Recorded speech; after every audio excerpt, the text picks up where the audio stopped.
Hi everyone, this is Mrs. Snowbeck. Today we're going to do Unit 4, Lesson 5. And today we're going to study trapezoids and kites. And these are types of quadrilaterals. They have 4 sides. So a trapezoid is a quadrilateral with exactly one pair of, the word is parallel sides. One pair of parallel sides. And those sides that are parallel are called the bases. You can see those in this picture here, and they have that extra pink arrow on them, which means they're parallel, and the other sides are called the legs. Now, if your legs are congruent, like in this particular example, G, H, J, F, we have a trapezoid because you can see we have one pair of parallel sides, but we also have one pair of congruent sides. And so this is what's called an isosceles trapezoid. And in an isosceles trapezoid, it's going to have parallel bases, and congruent legs. Also, both pairs of base angles are congruent. So you can see here, angle F is going to be congruent to angle J, and angle G is going to be congruent to angle H. So that's only if it's an isosceles trapezoid, and I know it's isosceles because GF and HJ are the same length because they have one of those tick marks. So base angles will be congruent.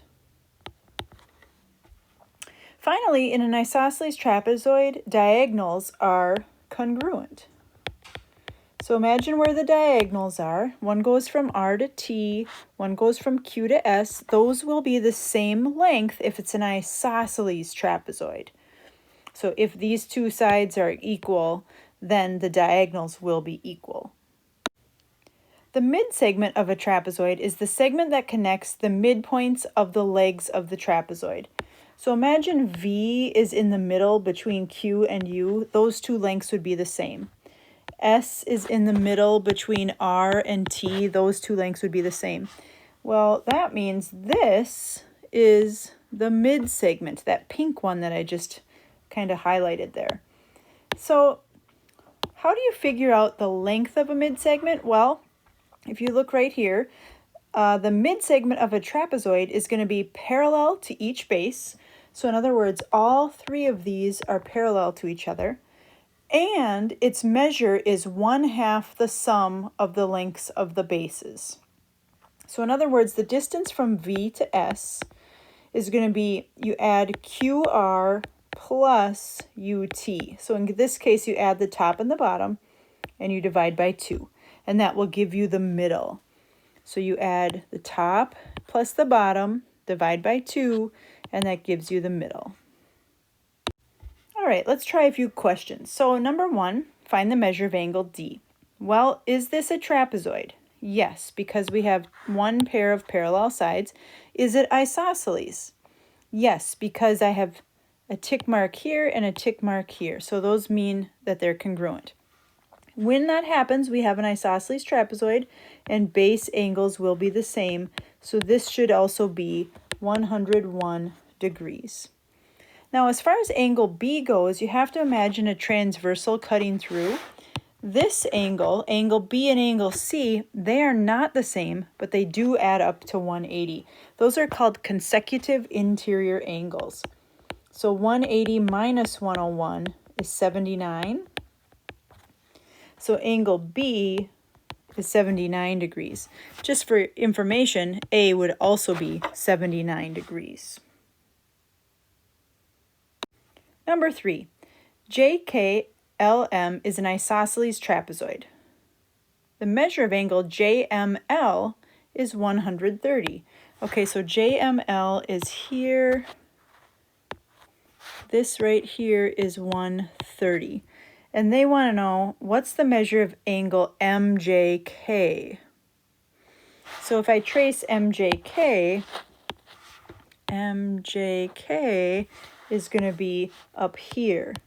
So again, those should add up to 180 if it's an isosceles trapezoid.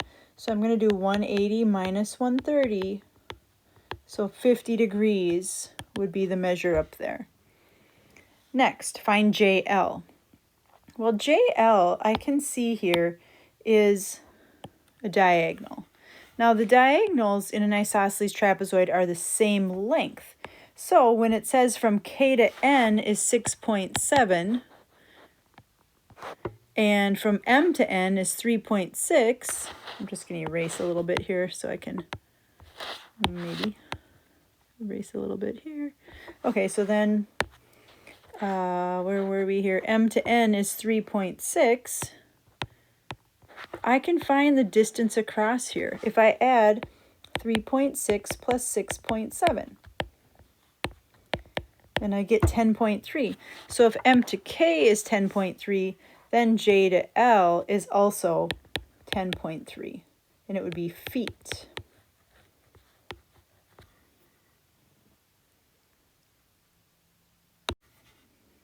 Number 4, given DFGH is a trapezoid with bases DF and GH. Let's try to draw that. So we have some kind of trapezoid, and it has to be D, F, G, H, and DF is 5, GH is 17, and those are the bases. Find the mid-segment, so from the middle of this side to the middle of this side. All right, remember there's a formula for this. We add them together, divide by 2. We add the bases, so 5 plus 17, divide by 2, equals 22 divided by 2, which is 11. So this mid-segment would be 11. In the figure, MN is the mid-segment of trapezoid FGJK. Find the value of x.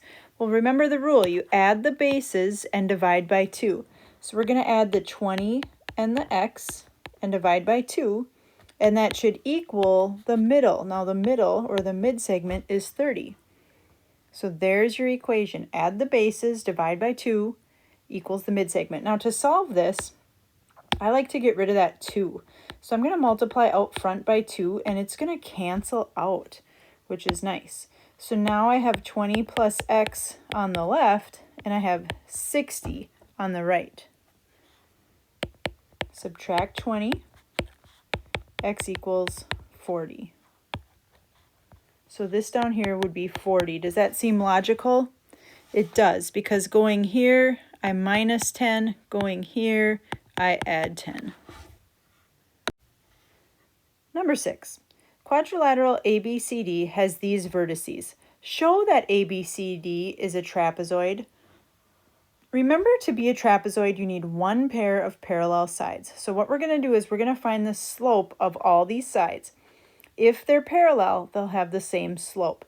Now remember, to find a slope, you do y2 minus y1 over x2 minus x1. We did this way back at the beginning of the year. So here we go for AB. We're going to start and we're going to find this slope. So plugging them in, I'm going to do the y's first. So I'm going to do 1 minus negative 1. So 1 minus negative 1 over 5 minus negative 3. Take a second and look where I got those numbers. So minus a minus actually changes to a plus. So this is going to end up being 2 over 8, which can be reduced to 1/4. Now we're going to find the slope of CD. So CD is up here. I'll put it in blue. And now we're going to find that slope. So using the slope formula, I'm going to go 4 minus 3. So I got it from here and here. And then 2 minus negative 2. So that's 1 over, remember this changes to a plus, so 1 over 4. Ooh, 1/4 and 1/4. Does that mean they're parallel? It does, because if they have the same slope, they're parallel. So we have one pair of parallel sides so far, but we have to keep going. Next, we're going to find the slope of AD. Okay, so AD is this pinkish one. So let's do that one. So I'm going to do 1 minus 4 over 5 minus 2. 1 minus 4, 5 minus 2. This is negative 3 over 3, which is negative 1. And lastly, we will do BC, which is over here in yellow. So if I find the slope of that, I'm going to do -1 minus 3 over -3 minus -2. Oh boy, lots of negatives here. I wind up with -4 over -1. You can use your calculator if you need to, and then 2 negatives make a positive, so this is 4. So it looks to me like the 1/4 and the 1/4 are parallel, but nothing else. So you can say something like ABCD is a trapezoid because AB is parallel to CD because they had the same slopes. They both had 1/4.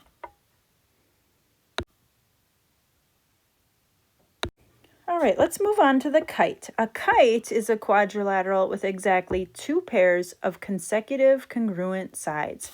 Doesn't it look like a kite you'd go fly? Like imagine a little ribbon here, you're flying that kite.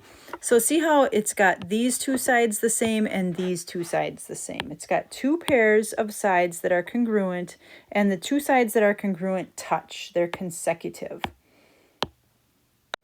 In a kite, only 1 pair of opposite angles are going to be congruent. In this case, angle J is congruent to angle L, but K is not congruent to M. In a kite, the diagonals are perpendicular.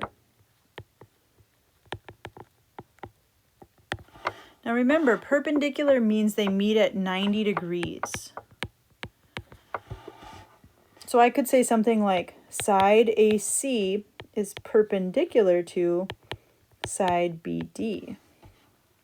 Remember that upside down capital T means perpendicular, or that they meet at 90. And then the last part here says the diagonal between the non-congruent angles bisects that pair of angles. In other words, this little angle and this little angle will be the same, and this little angle and this little angle will be the same.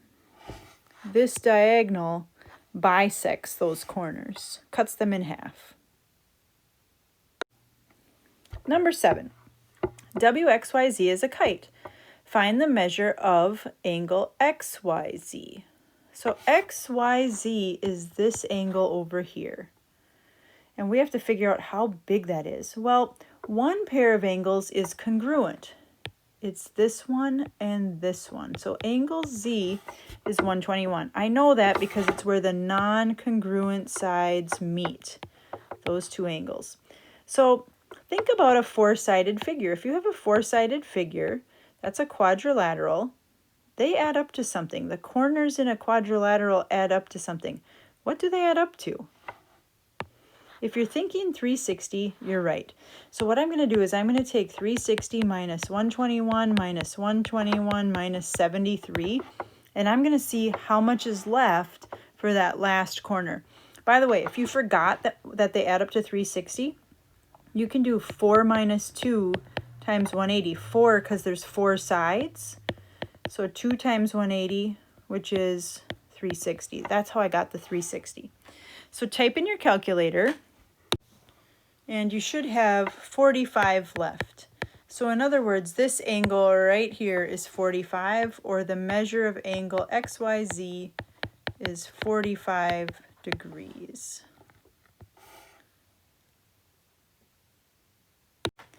All right, this one's kind of tricky. MNPQ is a kite. Find NP. Well, NP is right over here. This is 6. And then this, I think, is the same as 8. So these 2 are the same. So then think about the diagonals. They're perpendicular to each other.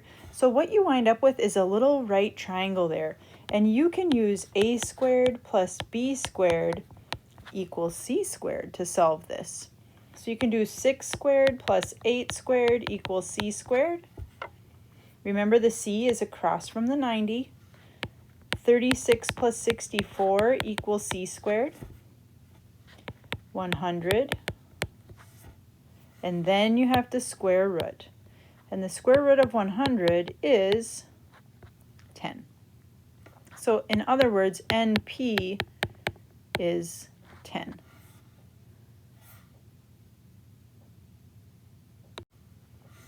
Number 8. FGHJ is a kite. Find the measure of angle GFJ. Will you pause the video and give this one a try? See if you can figure it out. And when you're done, unpause the video.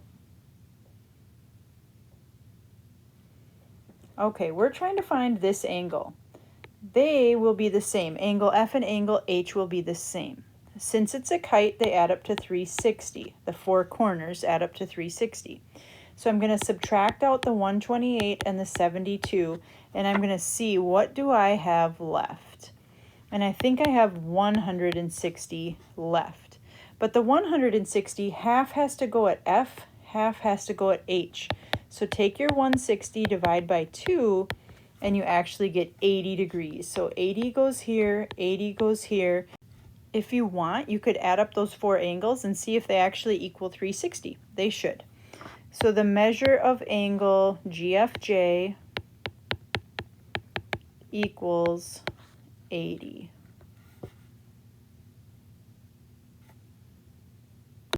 Sweet, last one. If WXYZ is a kite, find ZY. Okay, go ahead and pause the video again. See if you can figure this one out.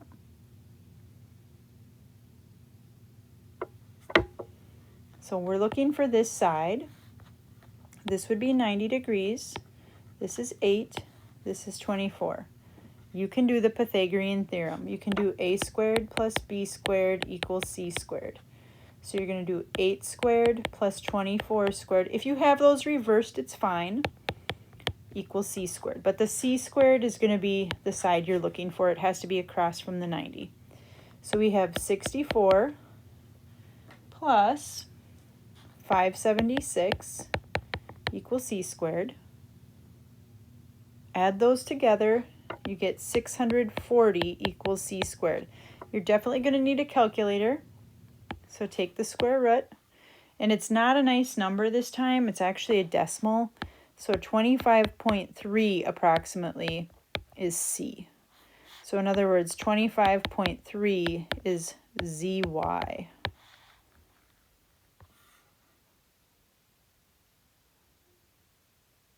I know that was a lot of information, so let's see if you can practice it a little bit. So please find Unit 4, Practice 5. If you get stuck, just send me a Schoology message with the number that you're stuck on, and I'll try to message you back with some hints. Okay, good luck.